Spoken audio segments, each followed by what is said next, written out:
നമസ്കാരം. ലോകകപ്പിൽ അങ്ങനെ 16 ടീമുകൾ മാത്രമാണ് ശേഷിക്കുന്നത്. 48 ടീമുകളിൽ നിന്ന് 16 ടീമുകളായി ചുരുങ്ങിയിരിക്കുന്നു. ഇനി പ്രീ ക്വാർട്ടർ ഫൈനലിൻ്റെ ആവേശമാണ്. റൗണ്ട് ഓഫ് 32 കഴിയുമ്പോൾ ഉള്ള സ്ഥിതിവിശേഷം വെച്ച് ആർക്കാണ് ഈ ലോകകപ്പ് നേടാനുള്ള സാധ്യത എന്ന് വിശകലനം ചെയ്യാണ് ദിവിഷ് മണി എന്നോടുണ്ട്. ദിവിഷ്, ഇതുവരെ നടന്ന മത്സരങ്ങളിൽ വെച്ച് ഏറ്റവും ഗംഭീരമായി പെർഫോം ചെയ്യുന്നു, ഇവരെ തോൽപ്പിക്കാൻ പറ്റില്ല എന്ന് തോന്നുന്നത് ഏത് ടീമിനെ കുറിച്ചാണ്? ഏതൊക്കെ ടീമുകൾക്കാണ് സാധ്യത? അങ്ങനെ ഇപ്പോൾ അഭിലാഷനും എനിക്ക് കാണുന്ന എല്ലാവർക്കും നമ്മുടെ ആരാധന മാറ്റിവെച്ച് ചിന്തിച്ചാൽ ഇപ്പോൾ ഒരു അജയ്യരായി നിൽക്കുന്ന അല്ലെങ്കിൽ ഏത് ടീമിൻ്റെ ഏത് നിരയെയും പ്രതിരോധ നിരയെ തകർക്കാനും അല്ലെങ്കിൽ ആക്രമണ നിരയെ തകർക്കാനും ഒക്കെ ശേഷിയുള്ള ഒരേ ഒരു ടീം എന്നത് ഫ്രാൻസ് തന്നെയാണ്. കാരണം അവരുടെ ഇപ്പോൾ ലാസ്റ്റ് അവർ റൗണ്ട് ഓഫ് 32-ലും അവർ ജയിച്ചു വന്ന 3-0 സ്പെയിനും അങ്ങനെയാണ് ജയിച്ചത്. എങ്കിൽ പോലും ഫ്രാൻസിൻ്റെ ഗ്രൂപ്പ് ഘട്ടത്തിലെ മത്സരങ്ങളായാലും ഈ റൗണ്ട് ഓഫ് 32-ലായാലും ഒരു സമയത്ത് പോലും എതിരാളികൾക്ക് മുന്നിൽ പതറുന്നൊരു കാഴ്ചയോ അല്ലെങ്കിൽ എതിരാളികൾക്ക് വേഗത്തിൽ ഇവരെ പ്രതിസന്ധിയിലാക്കാൻ പറ്റുന്ന ഒരു സാഹചര്യം അങ്ങനെ ഉടലെടുത്തിട്ടേയില്ല. അത്രയ്ക്കും എംബാപ്പെ അടക്കം ഡെമ്പലെ എല്ലാ താരങ്ങളും അവരവരുടെ ഫോമിലേക്ക് വരുന്നു. ഞങ്ങൾ അനിഷേധ്യരാണ്, ഞങ്ങൾക്ക് ഈ ലോകകപ്പ് ഇത്തവണ ഞങ്ങൾക്കുള്ളതാണെന്നുള്ളൊരു ഫീലിലാണ് എന്തായാലും ഫ്രാൻസ് ഇതുവരെ എത്തിയിരിക്കുന്നത്. ഇപ്പോൾ നമ്മൾ അർജൻറ്റീന ഫാൻസ് ഉണ്ടാവും, ബ്രസീൽ ഫാൻസ് ഉണ്ടാവും, പോർച്ചുഗൽ ഫാൻസ്, ഇതൊക്കെ ആരാധന കൊണ്ട് നമ്മൾ ആ ടീം കപ്പ് നേടണമെന്ന് ആഗ്രഹിക്കുന്നുണ്ട്. പക്ഷേ അതിനെ മാറ്റി നിർത്തിയാൽ നിലവിലെ അവസ്ഥയിൽ ഒരു പടിയോ 1, 2, 3 പടിയോ മുകളിൽ ഫ്രാൻസ് ആണ് എന്നതിൽ സംശയമില്ല. പക്ഷെ അപ്പോഴും നമ്മൾ അർജന്റീനയ്ക്ക് കിട്ടിയാൽ കൊള്ളാതെ ആഗ്രഹിക്കുന്നത്. എനിക്കും തോന്നുന്നു ഇപ്പോൾ ഫ്രാൻസിനെ സംബന്ധിച്ച് നോക്കുകയാണെങ്കിൽ ദിദിയർ ദശാം ആരൊരാളെ കുതിരയെ കിട്ടുവാൻ എന്ന് ചോദിക്കുന്ന നിലയിലാണ്. അത്രയും തികഞ്ഞ ഒരു പ്രൊഫഷണൽ ടീമാണ്. ഇപ്പോൾ എംബാപ്പെ 6 ഗോൾ ഇതിനോടകം തന്നെ അടിച്ചു കഴിഞ്ഞു. ഡെമ്പലെ 4 ഗോൾ അടിച്ചിട്ടുണ്ട്. മൈക്കൽ ഒലീസ ഇതുവരെ ഗോൾ അടിച്ചിട്ടില്ല, പക്ഷേ അതിന് വേണ്ടി അവസരങ്ങൾ 5 അസിസ്റ്റുകൾ ഒലീസയുടെ ഭാഗത്തു നിന്നുണ്ട്. ബ്രാക്കോള ഗോൾ അടിക്കുന്നുണ്ട്. വളരെ ശക്തമായ ടീമാണ്, വളരെ ശക്തമായ മിഡ്ഫീൽഡ് ഉണ്ട്, വളരെ ശക്തമായിട്ടുള്ള ഡിഫൻസ് ഉണ്ട്. അപ്പോൾ അങ്ങനെ നോക്കിക്കഴിഞ്ഞ് കഴിഞ്ഞാൽ ഫ്രാൻസിന് വലിയ സാധ്യത. എനിക്കൊന്ന് ഫ്രാൻസിൻ്റെ പേസും ക്ലിനിക്കൽ ഫിനിഷിങ്ങും താരനിര വെച്ചാൽ തന്നെയാണല്ലേ അഭിലാഷം, വളരെ വേഗമാണ്. ഒരു ബാക്കി എതിരാളികൾക്ക് പിടികിട്ടുന്നില്ല എന്നുള്ള അവസ്ഥ. പക്ഷേ ഇപ്പോൾ നമ്മൾ ലോകകപ്പിന്റെ ചരിത്രം നോക്കിക്കഴിഞ്ഞാൽ ലോകകപ്പിലെ ഏറ്റവും മികച്ച ടീമുകൾ കപ്പെടുത്ത ചരിത്രം കുറവാണ് എന്ന കാര്യങ്ങളുണ്ട്. ടീം ഇതുവരെയുള്ള മത്സരം വെച്ചാൽ ഫ്രാൻസ് അതിഗംഭീരമാണ് എന്നുള്ള കാര്യത്തിൽ എനിക്കും യാതൊരു തർക്കവുമില്ല. അപ്പോൾ ആര് ഫ്രാൻസിനെ പരാജയപ്പെടുത്തും, ആരാണ് ഫ്രാൻസിനെ പരാജയപ്പെടുത്താനും ഉണ്ടാവുക എന്നുള്ളതാണ് ഈ വേൾഡ് കപ്പിൻ്റെ ഏറ്റവും പ്രധാനപ്പെട്ട കാര്യം എന്നെനിക്ക് തോന്നുന്നു. അതേസമയം തന്നെ നമ്മൾ സ്പെയിനിനെ കുറച്ച് കാണരുത് എന്നുള്ളതാണ് എൻ്റെ അഭിപ്രായം. സ്പെയിനിന് ഇനി വലിയ മത്സരങ്ങൾ വരുന്നുണ്ട്. സ്പെയിൻ ഫൈനലിൽ എത്തണമെങ്കിൽ അവർ പോർച്ചുഗലിനെയും ഫ്രാൻസിനെയും ഒക്കെ മറികടക്കണമെന്ന കടമയുണ്ട്. പക്ഷേ സ്പെയിൻ്റെ ടീം യൂറോ ചാമ്പ്യന്മാരാണ്, വളരെ സെറ്റായിട്ടുള്ള ടീമാണ്. നോക്കൂ, ഇതുവരെ ഇതുവരെ ഒരു ഗോൾ വഴങ്ങിയിട്ടില്ല. ഇതുവരെയും ഗോൾ വഴങ്ങാത്ത ടീമാണ് സ്പെയിൻ എന്ന ഒരു കാര്യം അവിടെ നിൽക്കുന്നുണ്ട്. അതേസമയത്തൊരു സ്പെയിനെ സംബന്ധിച്ച് സ്പെയിൻ്റെ യുവ താരനിരയാണ്. പക്ഷേ ഫ്രാൻസിൻ്റെ അത്രയും കംപ്ലീറ്റ് ആയിട്ട് സ്പെയിൻ കളിക്കുന്നുണ്ടെന്ന് ഞാൻ വിചാരിക്കുന്നില്ല. ഇപ്പോഴും പെഡ്രി, റോഡ്രി അത്രയും കഴിഞ്ഞ മത്സരത്തിലാണ് അല്ലേ കുറച്ചും കൂടി സ്പെയിൻ മെച്ചപ്പെട്ട. ആദ്യ കാബോ വെർദിയോട് ഉലഞ്ഞു പോയി വഴങ്ങിപ്പോയതിൻ്റെ ഒരു പ്രശ്നം അതിനെ മറികടന്നത് ഇപ്പോഴാണ്. എങ്കിലും ഇനിയും മുന്നേറാനുണ്ട് ഫ്രാൻസിനെ വെച്ച് നോക്കും. രണ്ടാമത്തെ മത്സരം മുതൽ സ്പെയിൻ ട്രാക്കിലാവുന്നുണ്ട്. പക്ഷേ പൂർണ്ണമായി ഇപ്പോൾ ഓസ്ട്രിയയുമായി നടന്ന മത്സരത്തിൽ സ്പെയിൻ വളരെ ആധികാരികമായി ജയിച്ചു. മാത്രമല്ല ഇവിടെ അടുത്ത ഗോട്ടായ അല്ലെങ്കിൽ അടുത്ത തലമുറയിലെ ഏറ്റവും പ്രധാനപ്പെട്ട താരമായി ഉയർന്നു വരുമെന്ന് പ്രതീക്ഷിക്കുന്നത് യമാലാണ്. യമാൽ കളിച്ചു തുടങ്ങിയിട്ടുണ്ട്. കഴിഞ്ഞ കളിയിൽ ഗോൾ നിറഞ്ഞു നിന്ന പ്രകടനം യമാലിന്റെ ഭാഗത്തുനിന്നുണ്ട്. യാസർ ബാലിന്റെ കാലിൽ ബോൾ വരുമ്പോഴൊക്കെ ഗോളാവുന്നുണ്ട്. ഈ മുമ്പോട്ട് പോവുകയാണെങ്കിൽ ഗോൾഡൻ ബൂട്ട് പട്ടികയിൽ ഒരാളായിട്ട് ഇടം പിടിച്ചേക്കാനുള്ള സാധ്യതയുണ്ട്. അപ്പോൾ നമ്മൾ സ്പെയിനിനെ കുറച്ച് കാണേണ്ടതില്ല. നമ്മളിപ്പോൾ എല്ലാവരും പറയുന്ന എല്ലാവരുടെയും ആഗ്രഹത്തിൽ ഒന്നാണ് ക്രിസ്ത്യാനോ റൊണാൾഡോയ്ക്ക് ഒരു കപ്പ് എന്നത്. ഇപ്പോൾ പോർച്ചുഗൽ അതിൻ്റെ ഒരു പടി കൂടി എത്തിയിട്ടുണ്ട്. പോർച്ചുഗൽ ക്രൊയേഷ്യ മത്സരമൊക്കെ വളരെ വൈകാരികമായിട്ട് എല്ലാവരും കണ്ടാണ്. ഒരാളെ ഇഷ്ടപ്പെടുന്നു, അതേപോലെ തന്നെ ഒരാൾ പിരിഞ്ഞു പോകുന്നതിൽ വിഷമത്തോടെയൊക്കെ കണ്ട അങ്ങനെ ഒരു കൗതുകകരമായൊരു സംഭവം. പോർച്ചുഗലിൻ്റെ ഒരു ഇനിയുള്ള മുന്നേറ്റ സാധ്യതകളെ ശരിക്കും അഭിലാഷ് എങ്ങനെയാണ് കാണുന്നത്? പോർച്ചുഗലിന് മുമ്പിലുള്ള കടമ്പ എന്ന് പറയുന്നത് സ്പെയിനാണ്. സ്പെയിനെ തോൽപ്പിക്കാൻ പോർച്ചുഗലിൻ്റെ ടീമിന് കഴിയുമ്പോൾ ടീം സ്ട്രെങ്ത് എടുത്താൽ വളരെ വലിയ അല്ലെങ്കിൽ വളരെ ശക്തമായ ടീമാണെന്നുള്ള കാര്യത്തിൽ തർക്കമൊന്നുമില്ല. പക്ഷേ ക്രൊയേഷ്യക്കെതിരെ നടത്തിയ മത്സരത്തിൽ സ്പെയിനേക്കാളും വേറെ മുമ്പിലുമാണ്. പക്ഷേ അത്ര ഇംപ്രസീവ് ആയിരുന്നു എന്നുള്ള കാര്യത്തിൽ എനിക്ക് സംശയമുണ്ട്. ക്രൊയേഷ്യ പോർച്ചുഗൽ മത്സരത്തിന്റെ ആദ്യ പകുതി എനിക്ക് വളരെ ബോറിംഗ് ആയിട്ടാണ്. പക്ഷേ രണ്ടാം പകുതി എക്സൈറ്റിംഗ് ആയി, സംഭവങ്ങൾ ധാരാളം ഉണ്ടായി. പക്ഷേ ക്രിസ്ത്യാനോ റൊണാൾഡോ നോക്കൌട്ടിൽ ആദ്യമായി 6ാമത്തെ വേൾഡ് കപ്പ് കളിക്കുന്ന ക്രിസ്ത്യാനോ റൊണാൾഡോ നോക്കൌട്ടിൽ ആദ്യമായി ഗോൾ അടിച്ചു എന്നൊരു പ്രായമേറിയ താരവുമായിട്ടുണ്ട്. അപ്പം അതേസമയം തന്നെ അത്ര എളുപ്പമാണ് പോർച്ചുഗലിനെ സംബന്ധിച്ച് എന്ന് എനിക്ക് തോന്നുന്നില്ല. അവരുടെ താരങ്ങൾ ഏറ്റവും മികച്ച ക്ലബ് സീസൺ കഴിഞ്ഞു വന്നിട്ടുള്ള താരങ്ങൾ, ബ്രൂണോ ഫെർണാണ്ടസ് ആണെങ്കിലും വിറ്റിനി ആണെങ്കിലും അങ്ങനെ വ്യക്തിപരമായി എല്ലാവരും മികച്ച ആളുകളാണ്. അതെ, അപ്പോൾ ആ ഒരു ലെവലിലേക്ക് പോർച്ചുഗൽ ഉയർന്നില്ല എങ്കിൽ സ്പെയിനുമായിട്ടുള്ള മത്സരം ടഫായിരിക്കും. പോർച്ചുഗൽ സ്പെയിൻ മത്സരമാണ് നമ്മളിനി കാണാൻ പോകുന്ന രണ്ട് ശൈലി തമ്മിലുള്ള ഒരു ഏറ്റുമുട്ടലല്ലേ. പോർച്ചുഗലിന്റെ കുറച്ചും കൂടി ഒരു അഗ്രസീവാണ്, സ്പെയിൻ അഗ്രസീവാണ്, പക്ഷെ അത് വളരെ കുറച്ചൊരു താളത്തോടു കൂടി ചെയ്യുന്ന ഒരു ടീം. പാസിംഗ് ഗെയിമാണ് സ്പെയിൻ്റേത്, നമുക്കറിയാം, വളരെ ഭംഗിയുള്ള ഗെയിമാണ്. അതേസമയം കുറച്ചുകൂടി സ്ട്രോങ് ആയിട്ടുള്ള പവർ ഗെയിമാണ് പോർച്ചുഗലിൻ്റേത്. പോർച്ചുഗൽ സ്പെയിൻ മത്സരം നമ്മൾ കാത്തിരിക്കുന്ന ഒരു കാര്യത്തിൽ സംശയമില്ല. ക്രിസ്ത്യാനോ റൊണാൾഡോയെ സംബന്ധിച്ച് ക്രിസ്ത്യാനോ റൊണാൾഡോയുടെ അവസാനത്തെ ലോകകപ്പാണ്. ഇതിനോടൊക്കെ ഒരുപാട് വിമർശനങ്ങൾ കിട്ടും. പക്ഷേ കഴിഞ്ഞ കളിയിലെ ക്രിസ്ത്യാനോ നോക്കൂ, അവസാന നിമിഷം ക്രൊയേഷ്യയുടെ ഒരു ഗോൾ വീണോ എന്ന് തോന്നിച്ചപ്പോൾ ക്രിസ്ത്യാനോ റൊണാൾഡോയുടെ മുഖം അത്രയധികം ആഗ്രഹിക്കുന്നുണ്ട്. അതുപോലെ തന്നെ ഓരോ മൊമെന്റിലും ക്രിസ്ത്യാനോയുടെ മുഖവും ക്രിസ്ത്യാനോയുടെ ശരീരഭാഷയൊക്കെ തരുന്ന സന്ദേശം അത്ര അധികം ക്രിസ്ത്യാനോ റൊണാൾഡോ ഈ ടൈറ്റിൽ ആഗ്രഹിക്കുന്നുണ്ട്. മത്സരഫലം തിരിച്ചായിരുന്നെങ്കിൽ ആളുകൾ കരഞ്ഞേരെ.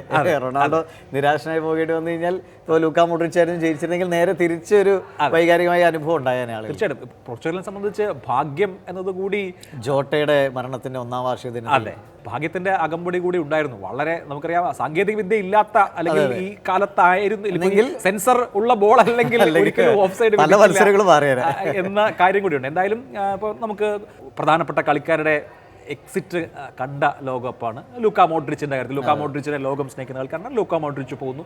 അതേപോലെ ഇപ്പോൾ നമ്മൾ പോർച്ചുഗലിൽ മുന്നോട്ട് പോകുമോ എന്ന് പറയുന്ന ഘട്ടത്തിൽ തന്നെ നമ്മൾ കണ്ട ഒരു കാര്യം, രണ്ട് പ്രധാനപ്പെട്ട ടീമുകൾ കിരീടം നേടണമെന്ന് അവരുടെ ആരാധകർ ആഗ്രഹിച്ച രണ്ട് ടീമുകൾ ജർമ്മനിയും നെതർലാൻഡ്സും റൗണ്ട് ഓഫ് 32 തന്നെ പുറത്തായി എന്നുള്ളതാണ്. ഇപ്പോൾ ജർമ്മനിയെ സംബന്ധിച്ച് ജർമ്മനി നമുക്കറിയാം ലോക ഫുട്ബോളിൽ ഒരു മത്സരമായിരുന്നു. ജർമ്മനി 2014 ലോകകപ്പ് നേടിയതിന് ശേഷം പിന്നീട് ജർമ്മനിക്ക് കഷ്ടകാലമാണ്. പക്ഷേ ജർമ്മനിയുടെ ഒരു പൊട്ടൻഷ്യലൊക്കെ വെച്ച് അവർ ഇനിയും കയറി വരാം. ഒരുപക്ഷെ ഒരു ജമാൽ മ്യൂസിയാലയുടെ ടീം ഇനിയുള്ള കാലത്ത് ഇനിയിപ്പോൾ എന്തായാലും നാഗൽസ്മാൻ രാജിവെച്ചു, എർഗൻ ക്ലോപ്പ് പരിശീലകനായി വരികയാണ്. പക്ഷേ ജർമ്മനിയുടെ ഒരു ഉയർപ്പ് നമ്മൾ അടുത്ത വരുന്ന വർഷങ്ങൾ, അത് ഇറ്റലിയെ പോലെ ആവാതെ ജർമ്മനിയുടെ ഒരു ഉയർപ്പ് ഒരു പക്ഷേ ഇനിയുള്ള കാലത്ത് കാണാം. അതുകൊണ്ട് ജർമ്മൻ ആരാധകർ നിരാശരാവേണ്ട, ജർമ്മനിയുടെ സമയം വരാനിരിക്കുന്നതേ ഉള്ളൂ എന്നാണ് എനിക്ക് തോന്നുന്നത്. ഡച്ച് പടയുടെ കാര്യത്തിൽ നമ്മൾ പല കാലത്തും സംഭവിക്കുന്ന നിരാശ, അവർ ഇതിലും കൂടുതൽ അർഹിക്കുന്ന ഒരു ടീമാണ് നെതർലൻഡ്സ് എന്നതിൽ സംശയമില്ല. ഇപ്പോൾ 2010 സ്പെയിനോട് തോൽക്കും. അന്ന് സ്പെയിനെ കുറച്ച് നമുക്ക് ഇഷ്ടമായുണ്ട്. പക്ഷേ അന്ന് നെതർലൻഡ്സ് ജയിച്ചാൽ പോലും ആളുകൾക്ക് എനിക്ക് തോന്നുന്നു അന്ന് ജയിച്ചിരുന്നെങ്കിൽ ഒരുപക്ഷെ നെതർലൻഡ്സിന് ഇതിൽ കൂടുതലൊരു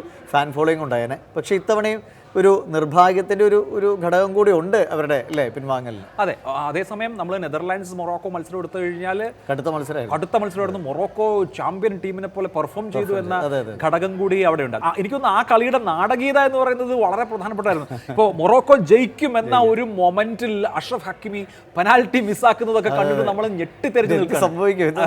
പക്ഷെ എന്നിട്ടും നെതർലാൻഡ്സിനെ സംബന്ധിച്ച് തിരിച്ചു വരാൻ സാധിക്കുന്നില്ല. അൾട്ടിമേറ്റ്ലി ജയിക്കുന്നു, മൊറോക്കോ ജയിക്കുന്നു. അല്ല, ഇപ്പോൾ കേപ്പ് വെർഡെ ആകട്ടെ, DR കോങ്കോ, ഐവറി കോസ്റ്റ്, ഇവരൊക്കെ ഒരു പക്ഷെ വരേണ്ടവരും കൂടിയായിരുന്നു അല്ലേ വിജയത്തിന്റെ തൊട്ടടുത്ത്. അതിപ്പോൾ DR കോങ്കോയെ എടുത്താലും കേപ്പ് വെർഡെ എടുത്താലും സെനഗലിനെ എടുത്താലും സെനഗൽ 86 മിനിറ്റ് വരെ 2 ഗോളിന് ലീഡ് ചെയ്യുന്നു. അതിനുശേഷം ഒരു ലുക്കാക്കു ഗോൾ വരുന്നു, ഉടനെ തന്നെ മറ്റൊരു ഗോൾ വരുന്നു. വൈകാരികമായ വലിയ പിന്തുണ ഈ വേൾഡ് കപ്പിൽ ആഫ്രിക്കൻ ടീമുകൾ നേടിയിട്ടുണ്ട്. ഈവൻ നമ്മുടെ നാട്ടുകാരുടെ തന്നെ ഇഷ്ടം നേടിയിട്ടുണ്ടെന്നാണ് ഞാൻ വിചാരിക്കുന്നത്. പക്ഷേ ഈ കുറെ കൂടി കൂടുതൽ പ്രൊഫഷണൽ ആയിട്ടുള്ള ഫുട്ബോൾ, അതിൽ ടാക്ടിക്സും വളരെ പ്രധാനമാണ്. ഇല്ലെങ്കിൽ 86 മിനിറ്റ് വരെ 2 ഗോളിന് മുന്നിട്ട് നിന്നതിന് ശേഷം 3-2 തോൽക്കുക എന്ന് പറയുന്നത് ഹാർട്ട് ബ്രേക്കിംഗ് ആണ് സെനഗൽ പോലെ ഒരു ടീമിന്. ഫൈനൽ ടച്ച് നൽകുന്നതിലുള്ള ഇപ്പോൾ എല്ലാ ആഫ്രിക്കൻ ടീമുകൾക്കും നേരിട്ടത് ഏകദേശം അതേപോലെ തന്നെ. ഇപ്പോൾ കേപ്പ് വെർഡെ ആണെങ്കിൽ പോലും അവരുടെയും അവർക്ക് പിടിച്ചു നിൽക്കാൻ കഴിഞ്ഞില്ല, അല്ലെങ്കിൽ കുറച്ചും കൂടി ഒന്ന് പ്രതിരോധിക്കാനോ അല്ലെങ്കിൽ ആ സമയത്ത് ഒരു തന്ത്രം മെനയുന്നതിൽ എവിടെയോ പാളിപ്പോകുന്നു എന്നതായിരിക്കും ഒരുപക്ഷെ ഈ പിൻവാങ്ങൽ. തീർച്ചയായിട്ടും കേപ്പ് വെർഡയെ സംബന്ധിച്ച് കേപ്പ് വെർഡെ ആദ്യമായിട്ട് വേൾഡ് കപ്പ് കളിക്കുന്ന ടീമാണ്. ഒരുപാട് ഹൃദയങ്ങൾ അവർ സ്വന്തമാക്കി കഴിഞ്ഞു. അപ്പോൾ അർജന്റീനയെ സംബന്ധിച്ച് അർജന്റീന ശരിക്കും സ്ട്രഗിൾ ചെയ്തു.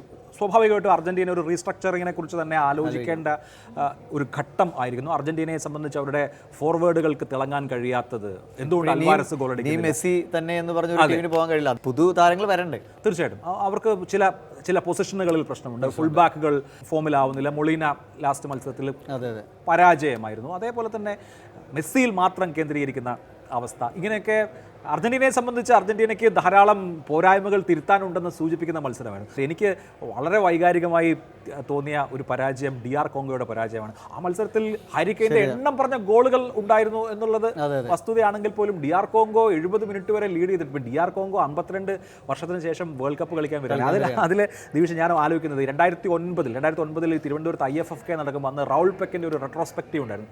അന്ന് കാണിച്ച ലുമുംബ എന്ന് പറയുന്ന സിനിമ, പട്രീസ് ലുമുംബയെ കുറിച്ചുള്ള സിനിമയാണ്. റോൾ പെക്കിൻ്റെ ലുമുംബ കണ്ടിട്ട് അക്ഷരാർത്ഥത്തിൽ ഞാൻ കരഞ്ഞിട്ടുണ്ട്. ഒരുപക്ഷെ ആ ഒരു വൈകാരിക മൊമെന്റിലേക്ക് മലയാളികൾ പോലും എത്തുന്ന ഒരു ആരാധകന്റെ സാന്നിധ്യം അതൊക്കെ വാർത്തകളിലും ഒരുപാട് നിറഞ്ഞു. ഇപ്പോൾ ഹാരി കെയ്ൻ ആ 2 ഗോൾ അടിച്ചു. അങ്ങനെ ഒരു ചാമ്പ്യൻ ടീമിനെ എങ്ങനെയാണ് തിരിച്ചു വരാൻ കഴിയുന്നത്? അർജന്റീന, ബ്രസീൽ ആകട്ടെ, ഇവരൊക്കെ ഒരു ഉള്ളിലുള്ള ഒരു ഇതുണ്ട്, തിരിച്ചു വരവില്ല. ആ ഒരു അതിജീവനത്തിന്റെ ഒരു എന്തോ ഒരു കുറവാണ് അവസാന നിമിഷം മിസ്സായി പോകുന്നു. അപ്പോൾ ആ ഇംഗ്ലണ്ടിനെ സംബന്ധിച്ചും ഇംഗ്ലണ്ട് ഇത്തവണ കപ്പ് വീട്ടിലേക്ക് കൊണ്ടുപോകാൻ എത്തിയിരിക്കുന്ന ടീമാണ്. പക്ഷേ അവർ ആദ്യം പതറിപ്പോയെങ്കിലും പിന്നീട് ഇപ്പോൾ പ്രത്യേകിച്ച് ആ സബ്സ്റ്റിറ്റ്യൂഷൻസ് ഒക്കെ കഴിയുമ്പോൾ ആന്റണി ഗോർഡൻ വരുന്നു, ബുക്കായ സാക്ക വരുന്നു, ഇംഗ്ലണ്ട് തുടർച്ചയായി ആക്രമണം നടത്തുന്നു.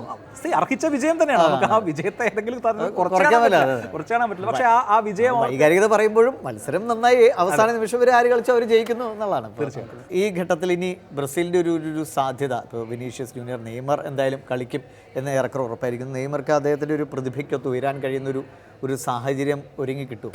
എനിക്ക് തോന്നുന്നു ബ്രസീൽ വളരെ കടുത്ത മത്സരം നേരിടേണ്ടി വരുമെങ്കിലും അഡ്വാൻസ് ചെയ്യാനുള്ള സാധ്യത ഉണ്ടെന്നാണ് ഞാൻ വിചാരിക്കുന്നത്. കാരണം ബ്രസീൽ പ്രത്യേകിച്ച് കഴിഞ്ഞ ജപ്പാനെതിരെയുള്ള മത്സരം തിരിച്ചുവരാനുള്ള ശേഷി, ജപ്പാൻ നല്ല മികച്ച കിടയേറ്റ ടീമാണ്. അവർ അത്രയും നന്നായിട്ട് ഒന്നാം പകുതിയിൽ കളിക്കുകയും ചെയ്തു. ആ ഗോൾ ബ്രസീലിയൻ ഡിഫൻസിന്റെ പ്രശ്നം അവിടെ ഉണ്ടായിരുന്നു. ശരിക്കും ഡാനിലോയ്ക്ക് വന്ന മിസ്റ്റേക്ക്, കാസമിറോയും അതിൽ ഇൻവോൾവ് ആണ്. അതൊക്കെ ശരിയാണെങ്കിൽ പോലും സെക്കൻഡ് ഹാഫ് തുടങ്ങിയത് മുതൽ ബ്രസീൽ വന്നിട്ടുള്ള ഒരു തിരിച്ചുവരവ് എന്ന് പറയുന്നത് അതിഗംഭീരമാണ്. അവിടെ ആഞ്ചലോട്ടി എന്ന പരിശീലകന്റെ കുശാഗ്ര ബുദ്ധിയുണ്ട്. എന്ന് മാത്രമല്ല സബ്സ്റ്റിറ്റ്യൂഷൻ എൻട്രിക്ക് വന്നതിന് പിന്നെയാണ് ബ്രസീലിന്റെ കളിയുടെ ഗിയർ അങ്ങ് മാറിയത്. ഫൈനലി മൊമെന്റം മാറ്റാനുള്ള ഒരു അതെ, കണ്ടിന്യൂസ് ആയിട്ട് അറ്റാക്ക് എന്ന് പറഞ്ഞാൽ 2 സൈഡിലൂടെ ശരിക്കും ഈ തിരമാല ഇരമ്പി കയറുന്നതും അതിന് നിരന്തരമായിട്ട് ജപ്പാൻ അറ്റാക്ക് ചെയ്യപ്പെട്ടു. അവരുടെ ഉയരക്കുറവ് അവിടെ ഒരു ഘടകമാണ്. അപ്പോൾ ഹൈ ബോൾസ് വരുന്നു. വളരെ ടാക്ടിക്കൽ ഗെയിമാണ് ബ്രസീൽ കളിച്ചത്. അൾട്ടിമേറ്റ്ലി അവർ വിജയിക്കുന്നു. അപ്പോൾ ആ ഒരു ബ്രസീൽ ടീം എന്ന് പറഞ്ഞാൽ ഒരു ഗോളൊക്കെ വീണ് പിറകിൽ നിന്ന് അങ്ങനെ ഇല്ലാതായി പോകുന്ന അല്ലെങ്കിൽ അങ്ങനെ ഷാറ്റേഡായി പോകുന്ന ഒരു ടീം അല്ല ഈ ടീം എന്നുള്ളത് വ്യക്തമാണ്. വിനീഷ്യസിനെ ജപ്പാൻ അത്രയും ഫലപ്രദമായി പൂട്ടിയിട്ടുണ്ട്. വിനീഷ്യസ് ജൂനിയറിനെ സമ്പൂർണ്ണമായിട്ട് പൂട്ടിയിട്ടും അവിടെ ബ്രസീലിന് ജയിക്കാൻ കഴിയുന്നുണ്ട്. മാർട്ടിനെല്ലിയുടെ ഗോളൊക്കെ ഒരു ടീം എഫേർട്ടിൻ്റെ ഫലമായിരുന്നു. അപ്പോൾ നെയ്മർ കൂടി ഫുൾ ഫോമിൽ വന്നാൽ അല്ലെങ്കിൽ അദ്ദേഹം ഫുൾ ഫിറ്റായി വന്നു കഴിഞ്ഞാൽ ബ്രസീൽ ഒരു വളരെ പൊട്ടൻഷ്യലുള്ള ടീമാണ്. ഒരുപക്ഷെ ഒരു ബ്രസീൽ അർജന്റീന സെമിഫൈനലിൽ വരാം. പക്ഷേ അർജന്റീനയ്ക്ക് കടുപ്പമുള്ള എന്ന് പറഞ്ഞാൽ ഇപ്പോഴത്തെ മത്സരം വെച്ച് കടുപ്പമുള്ള എതിരാളികളായിട്ട് ഈവൻ ഈജിപ്തിനെ മറികടന്നാൽ പോലും സ്വിറ്റ്സർലൻഡ് അല്ലെങ്കിൽ പിന്നെ കൊളംബിയ വരാം. കൊളംബിയയുടെ ഏറ്റവും അവസാനത്തെ മത്സരം പോലും ഗംഭീരമായിട്ട് അവർ കളിച്ചു എന്ന ഘടകമൊക്കെ ഉണ്ട്. കൊളംബിയ പൊതുവെ അർജന്റീനയെ പേടിപ്പിക്കുന്ന ഒരു ലാറ്റിൻ അമേരിക്കൻ ടീമാണ് എന്നുകൂടി എടുത്തു കഴിഞ്ഞാൽ ഇടിച്ചു നിൽക്കുന്ന ടീമാണ്. അപ്പോൾ ഇനി ഉള്ള മത്സരങ്ങൾ ഇപ്പോൾ കണ്ട മത്സരങ്ങളെക്കാളും ഗംഭീരമാവാനുള്ള സാധ്യത. അതിൽ തന്നെ ഇംഗ്ലണ്ട് മെക്സിക്കോ മത്സരം അവിടെ അസ്റ്റക്ക സ്റ്റേഡിയത്തിൽ നടക്കുമ്പോൾ അവരുടെ നാട്ടിൽ മെക്സിക്കോയുടെ സ്വന്തം നാടാണ്. മെക്സിക്കോയെ നമ്മൾ എഴുതിത്തള്ളാൻ കഴിയില്ല. മെക്സിക്കോ സ്വന്തം മണ്ണിൽ നടക്കുന്ന വേൾഡ് കപ്പിൽ ഇനി എത്ര മുന്നോട്ട് പോകും. അവർക്ക് ശക്തരായ എതിരാളികളുണ്ട് എന്ന ആ ഒരു കാര്യം അവിടെ നിൽക്കുമ്പോഴും മെക്സിക്കോയുടെ കാര്യമുണ്ട്, കൊളംബിയയുടെ കാര്യമുണ്ട്, പാരഗ്വേ ഒരു വലിയ അട്ടിമറി സാധിച്ചു കഴിഞ്ഞു. സത്യം പറഞ്ഞാൽ പാരഗ്വേയുടെ ആ ഒരു ടീം ലൈനപ്പും വെച്ച് അവരുടെ സമീപകാല പ്രകടനമൊക്കെ വെച്ച് ഇങ്ങോട്ടേക്ക് എത്തുമെന്ന് അങ്ങനെ ആരും വിചാരിച്ചതല്ല. ആ ഗോളി എന്ന് പറയുന്ന ഗോളിയുടെ കാര്യം ഓർത്തു. ഞാൻ ഈ പാരഗ്വേ എന്ന ടീമിനെ അറിയുന്നത് തന്നെ ജോസ് ലൂയി ചിലാവട്ടെ എന്ന് പറയുന്ന ഗോളിയുടെ ആ ഒരു പേരിലാണ്. പക്ഷെ ഇന്ന് അവർക്ക് വീണ്ടും ഒരു ഗംഭീര ഗോളി ഉണ്ടാവും. ഇത് പറഞ്ഞപ്പോഴാണ് നമ്മൾ ഈ ഇത്രയും റൗണ്ട് കഴിയുമ്പോൾ എല്ലാ ടീമുകളുടെയും തന്നെ ഗോളിമാരൊരു മികച്ച പ്രകടനം. സീനിയ പെട്ടെന്ന് അതൊരു സ്പെഷ്യൽ ആയിട്ട് നിൽക്കുകയാണെങ്കിലും മറ്റ് ടീമുകളുടെയൊക്കെ ഗോളിമാരുടെ, പ്രത്യേകിച്ച് ആഫ്രിക്കൻ ടീമുകളുടെ ഗോളിമാരുടെ മികവ് എടുത്തു പറയേണ്ടതാണ്. ഗോളി അല്ലെങ്കിൽ കൊളംബിയ ഒരു 3 ഗോളെങ്കിലും അടിക്കേണ്ടതാണ്. ഗംഭീര കോങ്കോയുടെ ആണെങ്കിലും സെനഗലിൻ്റെ എല്ലാവരുടെയും ഗോളിമാർ ഒരു സാധാരണഗതിയിൽ ജയിക്കുന്നതിൽ അല്ലെങ്കിൽ തോൽക്കുന്നതിനേക്കാൾ ഇരട്ടിയിൽ അധികം ആഘാതത്തിൽ തോൽക്കുന്ന ഒരു സാഹചര്യം ഒഴിവാക്കാൻ ഗോളിമാർക്ക് കഴിഞ്ഞിട്ടുണ്ട്. പൊതുവെ ഗോളിമാർ ഏറ്റവും മികച്ച പ്രകടനം നടത്തിയൊരു ലോകകപ്പാണെന്ന് തോന്നുന്നു. തീർച്ചയായും ഇനി വരാൻ പോകുന്നതാണ് വലിയ മത്സരങ്ങൾ. ഇപ്പോൾ കഴിഞ്ഞതിനേക്കാൾ അപ്പുറത്തുള്ള ആവേശം എന്തായാലും ഇനി വരുന്ന മത്സരങ്ങൾക്കുണ്ടാവും. എന്ത് പിഴവുണ്ടായാലും അത് ജീവൻ കൊടുക്കുന്നതിന് തുല്യമാണ്. പെനാൽറ്റി ഷൂട്ടൗട്ട് എന്ന് പറയുന്നത് ഒരു തരത്തിൽ എന്താ പറയാ ഒരു മരണമാണ്. പാവം ഗോളി. അതെ, ജർമ്മനി നെതർലാൻഡ്സും ഒക്കെ പെനാൽറ്റി ഷൂട്ടൗട്ടിൽ വീണു. സഡൻ ഡെത്തിലാണ് ജർമ്മനി നോക്കുന്നത്. നോക്കാം ആരുടെ എന്ന്. നമുക്ക് അതുകൊണ്ട് തന്നെ വളരെ ആവേശപൂർവ്വം അടുത്ത മത്സരങ്ങൾക്ക് കാത്തിരിക്കാം.